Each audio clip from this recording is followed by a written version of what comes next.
This video is about related rates. We'll cover several examples, a point moving along a curve, a Pythagorean theorem application, and a geometric figure, specifically an expanding rectangle.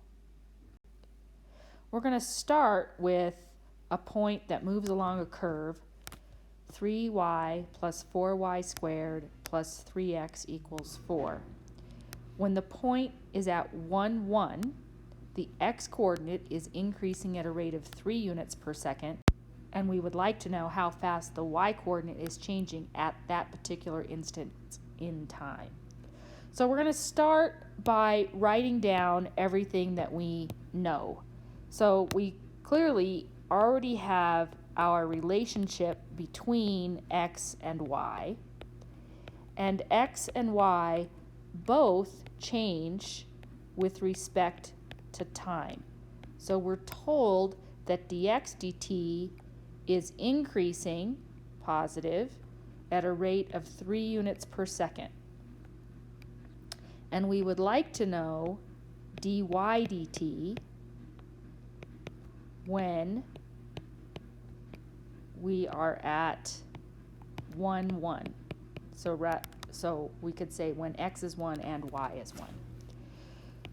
So we're going to start, once we have that written down, we know what we have and we know what we're looking for, we're going to differentiate our expression here with respect to time. So we will get 3 dy dt plus 8y dy dt plus 3 equals 0. And our goal is to find dy dt. So I am going to leave these two on the left-hand side and move the 3 over. So we have 3 dy dt plus 8y dy dt equals negative 3. And then we will factor out our dy dt. So we'll get 3 plus 8y equals negative 3, and our change in y with respect to time is negative 3 over 3 plus 8y. In this particular case, dy dt evaluated at 1, 1 is going to give us negative 3 over 11 units per second.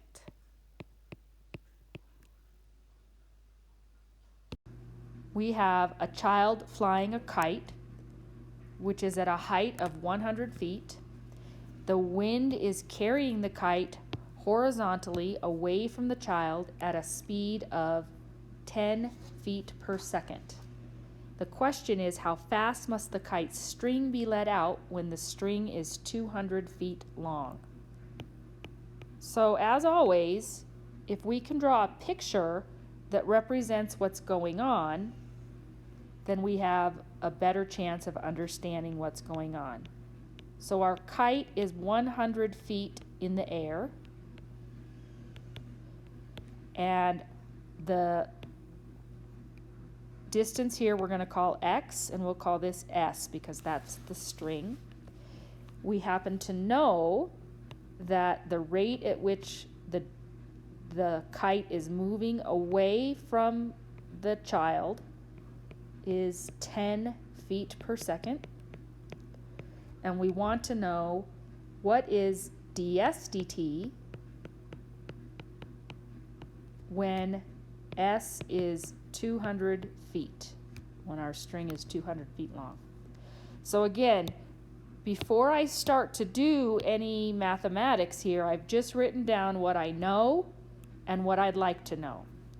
The relationship here is the Pythagorean identity, x squared plus 100 squared equals s squared. So I'm going to differentiate this expression with respect to time exactly how it is. So I'm going to get 2x dx dt plus 0, because 100 squared is a constant, equals 2s ds dt. So plugging in what I know, dx dt is 10, and s is 200. We have 20x equals 400 ds dt, or 20x over 400 equals ds dt. And it may appear that we have this extra variable here and we don't know what that is. However, when s is 200, if we use the Pythagorean theorem, we should be able to find out what x is. So we will say 200 squared equals 100 squared plus x squared.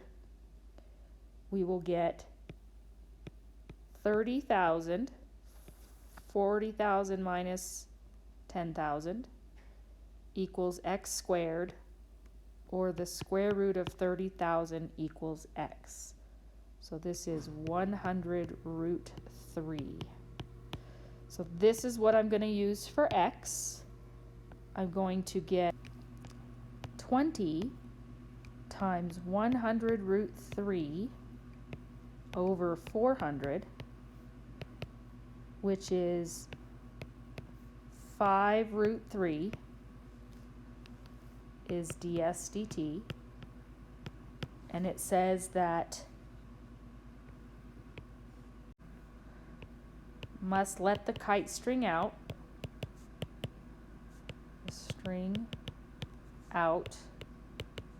at 5 root 3 feet per second when s is 200. I have one additional question that I will write down here. This example states a rectangle initially has dimensions of 3 centimeters and 5 centimeters. All sides are increasing at a rate of 1 centimeter per second. And the question is, at what rate will the area increase at t equals 20 seconds? So the first thing we need to do here is to identify what information we've been given and what we want to find. And before we do that, let's notice that both the length of the rectangle and the width of the rectangle are both functions of time. So let's label our height here, x of t, to be the initial 3 centimeters plus t, so plus 1t. So if t is 1, it'll be 4 centimeters, t is 2, it'll be 5, and so on. And also, y of t is going to be the initial 5 plus 1 centimeter for every second. So the area in this case, which depends on time, is the length plus the width. So we can do one of two things here. We can multiply this out, which I'm inclined to do because it's fairly simple. I could also use the product rule. This is going to give me 15 plus 8t plus t squared, and I can differentiate the area with respect to time. So that's going to give you 0 plus 8 plus 2t. When t is 20, dA dt will give us 48 centimeters squared per second. Now let's talk about another way we could do this, which may or may not be easier. It's just another way to think about it. Let's just talk about this rectangle and label it x and y. And we're told that dx dt is 1 and dy dt is 1. and that initially it's 3 by 5. So we'll say x is 3 and y is 5. So in this case, our area is x times y, and differentiating with respect to time is the first, the derivative of the second with respect to time, plus the second times the derivative of the first with respect to time. And we will say that the change in the area over the change in time is x, which is x, dy dt is 1, plus y, dx dt is also 1. Now, you might ask yourself, why did I not plug in x and y?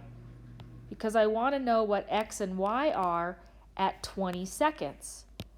So at 20 seconds, x is going to be 3 plus 20, or 23, and y is going to be 5 plus 20, or 25, and we get our same 48 centimeters squared per second. So in this case, we just wrote the two functions, x and y, as functions of t. Here we just implied that they were functions of t and went from there. That concludes this video on related rates examples. Thank you.